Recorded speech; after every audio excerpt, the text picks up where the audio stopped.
Hi, my name is Sarah Grock-Moritz. I am the Director of School Technology and Innovation at a K through 8 school in Orange, California. And I am happy to be sharing today a presentation on 3D printing in the K through 8 classroom. Now, I've been a technology STEM teacher and director for the last 7 years. And for the last 6 years, I have incorporated 3D printing into the K through 8 classrooms here at my school, St. John's Lutheran School. And so I wanted to share with you some of my ideas of how you can do that at your own school. So first, I'm going to show you this video, and we're going to talk about what exactly is 3D printing. So 3D printing is taking over the world, but how does it actually work? Well, it's quite similar to a normal printer, but then a little different. First, you don't put in an ink cartridge, but instead connect a spool of special printing material like plastic, rubber, or even metal. And you don't print boring text documents, but real-life models of what you've just made on your computer screen. Simply awesome. Right now, you can buy a 3D printer yourself and make complex 3D models with modeling software. But if you're not really a wizard with all that technical stuff, you can buy personalized 3D models online, like fancy toys, bracelets, or phone cases. Then send it to a 3D print shop nearby, choose a material, and pick up your own unique item. Sweet. In the medical world, they're developing 3D printers with special biological material. They're working on printing heart valves, ears, bones, skin, and even printed a small human kidney that can live for 3 months. It's just amazing. And hold on to your seats. They're developing a 3D printer that can print in space and are planning to print a moon base. A moon base! But, still, the coolest thing you can print with a 3D printer is another 3D printer. Booyah!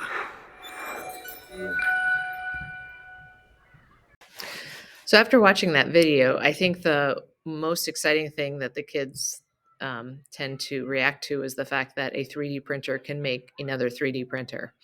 And I really like that video because it just really gives a real great overview of what 3D printing is. Now, the way that I explain 3D printing to my students is that it's kind of like building a layered cake. That goes from bottom up. So as the plastic goes in through the nozzle, what happens is it heats up and then it just kind of melts and it builds layer by layer by layer by layer until it builds all the way up to the top and it completes the object. Now, in the classroom, I feel that 3D printing, that if you're going to be 3D printing, it needs to be standard based and matches the curriculum. I don't just do random printing for the sake of printing. Every project that you will see has some curriculum or standard connection for the students. Also, as they get older, there's a real big focus on design and engineering. As we get into like fourth, fifth, sixth grade, we're really starting to work on measurements and making sure the designs are correct and complete in terms of size and design.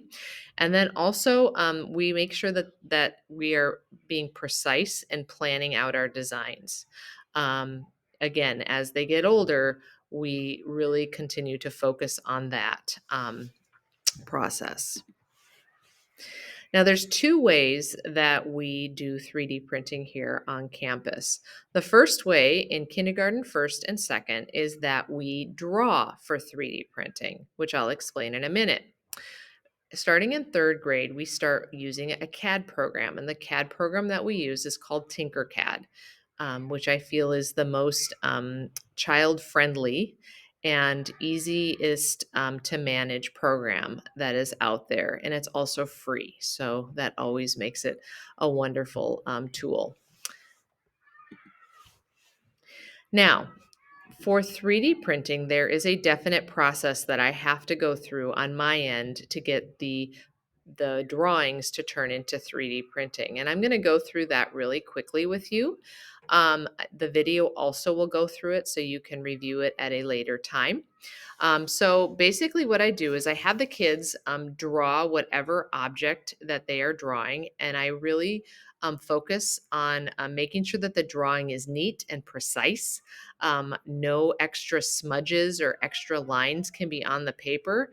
Um, Kids sometimes have to draft their design, their drawings many times. We go through many sheets of paper before we get it right, and that is okay. Um, and so we draw it in pencil. And then after we have that completed neat design, then we go over it with black Sharpie. And then what I do is I take a picture of that drawing.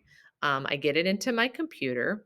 And then I go to this program up here. It's called Free SVG Converter. And what I do, because I need an SVG file in order to put it into Tinkercad. So I upload the picture, and I have one right here ready to go. There's one of my first grade insects, and then I open it.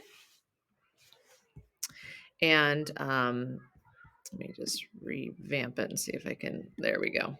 I just needed a reboot. Here we go. Let's try it again. There we go. And so there you go. There's the picture. Now you'll notice, like on this picture, that there is some. This one has a couple of white dots. This one does not. So you can go up here to this filter and change what. Let's say I want to make it. There we go. So I made it so that it looks pretty exact. And then I download that file right there. And then what I will do is then go into Tinkercad, create a new design, new 3D design. And then I'm going to import the SVG file that I just did from my computer. There it is. Going to open it up. I usually change the length to 100 because that gives me about the same size as the object on the paper will be about the same size as the object that I'm going to print. And I import it. We wait just a minute. There it is. There is my bug, my insect. Now, while we're in Tinkercad, I want to give you a brief overview of Tinkercad. Couple of like really cool features of Tinkercad. I can make classes in Tinkercad and have my kids join the class, which gives me direct access to all of their printing, all their 3D print designs. I really like that because then I don't have to have them send me files or anything. I can just go into their account, download the file I need, and print it for them. Also, I find that Tinkercad is a pretty easy program to use in terms of just the way it's set up. It's a drag and drop program, which means that you can drag and drop shapes onto the work plane. This is being the work plane. And you can manipulate the shapes to make them bigger or larger just by moving the boxes. You can make them taller. You can move them up and down off the work plane. You can even, if I want to, I can even put shapes together, which is called grouping. So I can put those two shapes together and go up here to this group button, and that will like glue the shapes together. Another cool feature of Tinkercad is that you can take any shape that you want and turn it into a hole. And so what that means is, so maybe I want that triangle there, and I want that triangle I want to cut that triangle out of my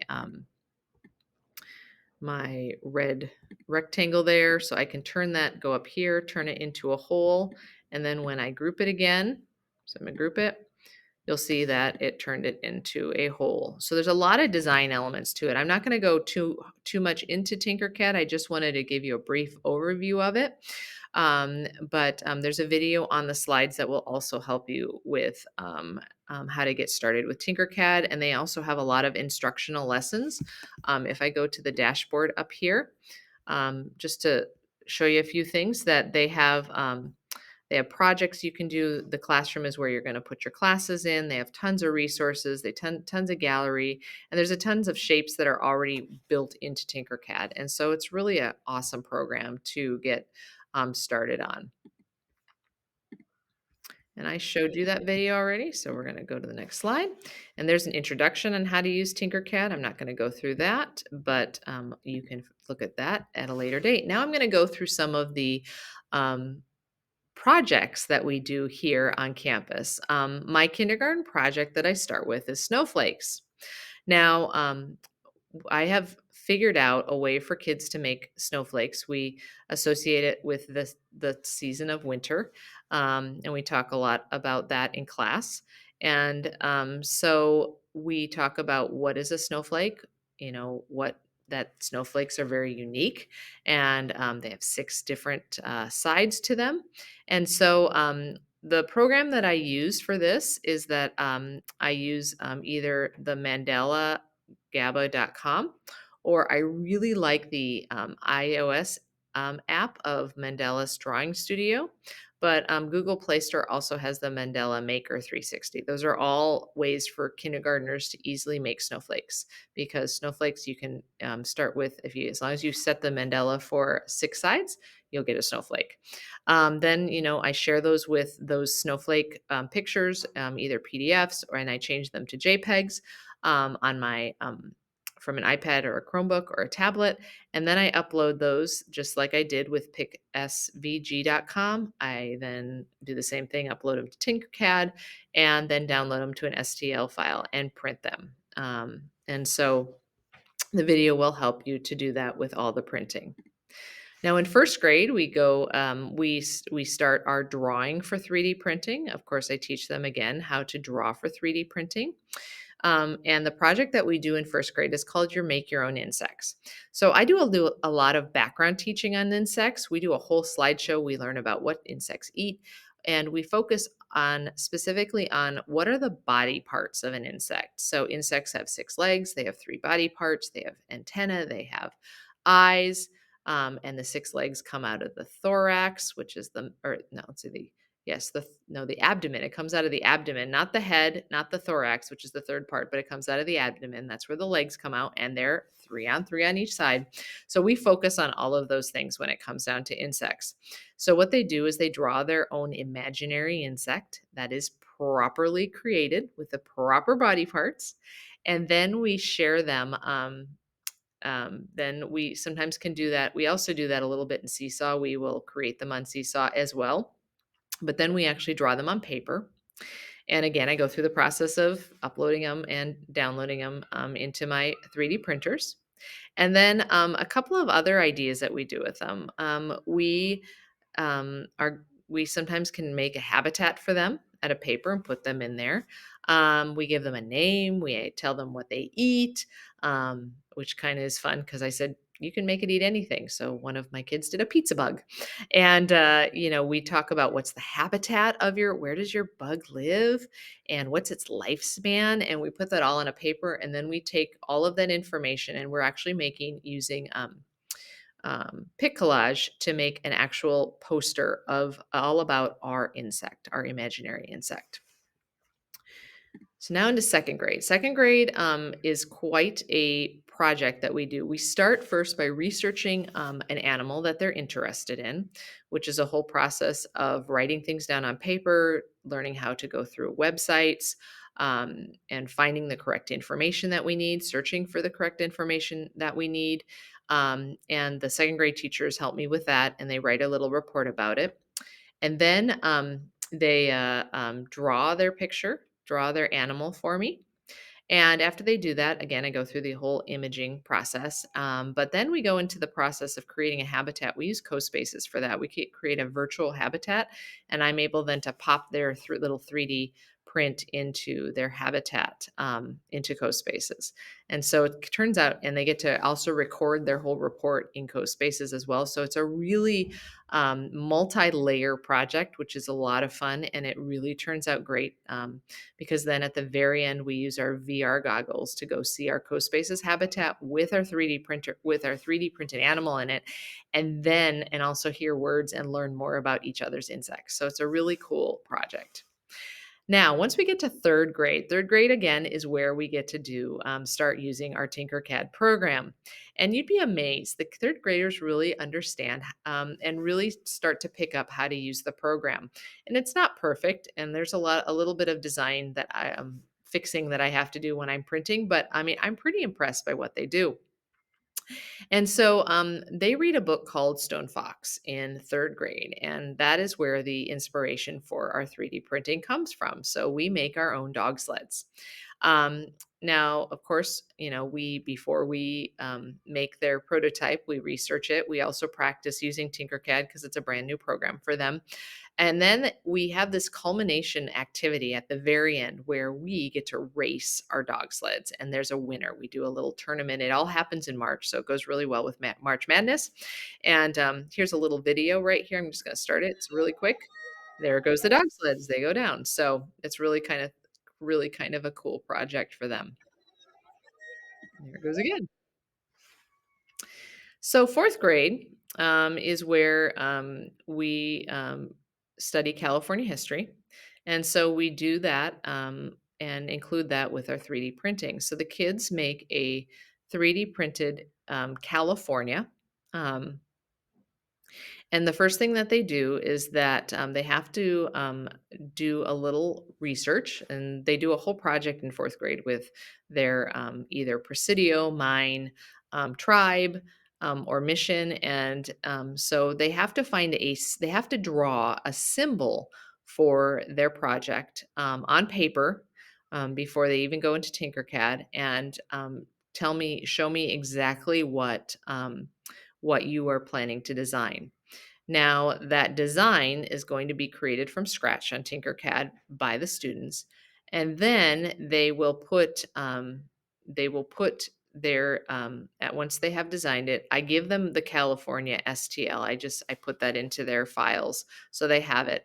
But they have to put the design in the exact location on California of where their mission, tribe, Presidio, etc. is, and then they have to add words to it and a hole so that it can be kind of like an ornament.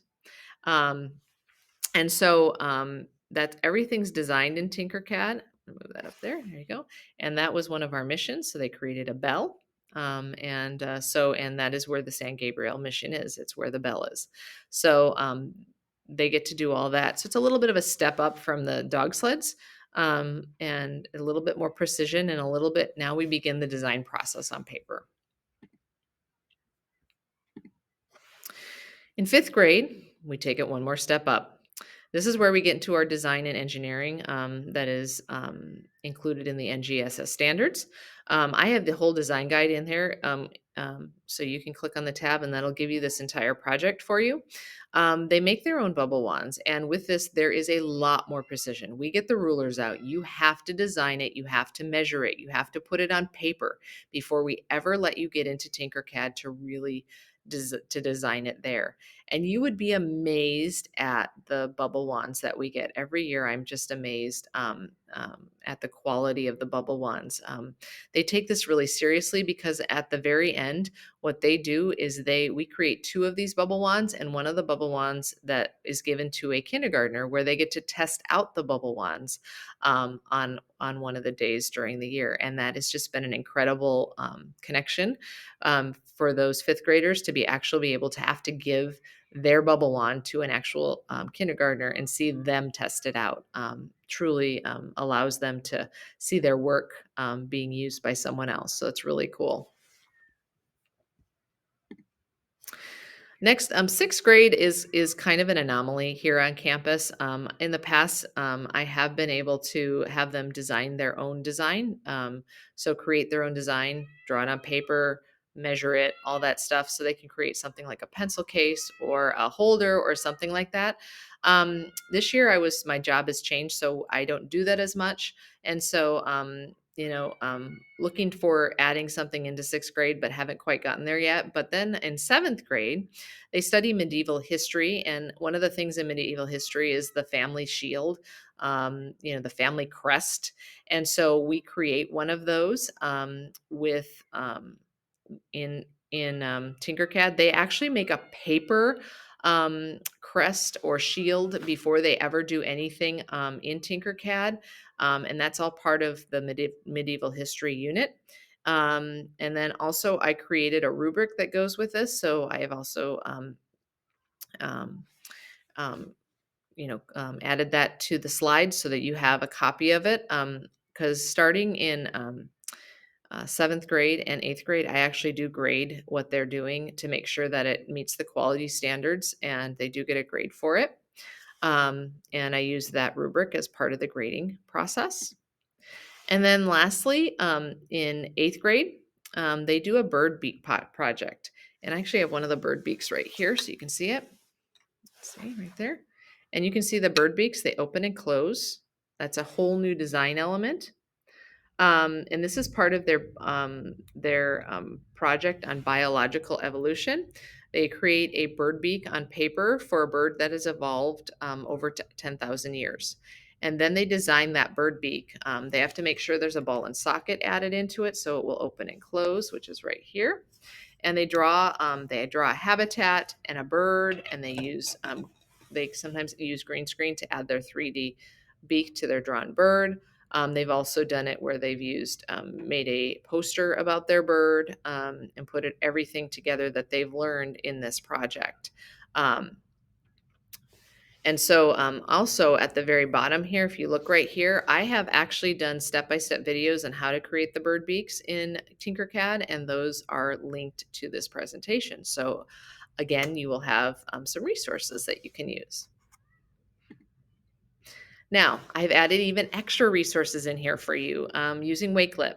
I gather information and resources that I put into Wakelet, and so if you click on this, this will take you to Wakelet. And in Wakelet, you will see all of my 3D printing resources, different programs that you can use, different ideas, things. There's Tinkercad, different types of 3D printing. I love Thingiverse. That's one of my go-tos because that has some educational projects in it. That's where I got the Bubble Wand project from. Just different, tons and tons of different places just to go. YouTube places, YouTube videos. Just if you really want to get more into this 3D printing world, there's just a ton of resources out there for you. And I just really want to thank you for being here. Um, Again, I am open. I'm always open to questions. And if you need any other extra resources or you don't understand something, feel free. That's my contact information. The best way to really reach me is at my email here at school. But also, I'm also pretty active on Facebook and Instagram. And so and I do add quite a lot of content from what I'm doing at school in terms of technology. And so if you would like to follow me there, I would be happy to share some things with you there, or you can direct message me as well. So I hope you got a good many ideas about how you can use 3D printing in your classroom. I do feel that this is definitely a technology of the future. I think we're just at the beginning stages of it. It is getting better and better. And I even tell my kids that in about 10 or 15 years, I think we're going to have 3D printers in our own homes. I do feel like the technology is going to just improve that much. Also, I love to give my kids the ability to try 3D printing out because I do believe there are so many jobs of the future that will involve 3D printing, and additive manufacturing is what they call it. And so I do think it's just something that is really fascinating and incredible to be allowing our students to try. And it really hits um, the four C's of collaborating, creativity, critical thinking, and communication. And so I really love 3D printing. So thanks for watching, and blessings on your day.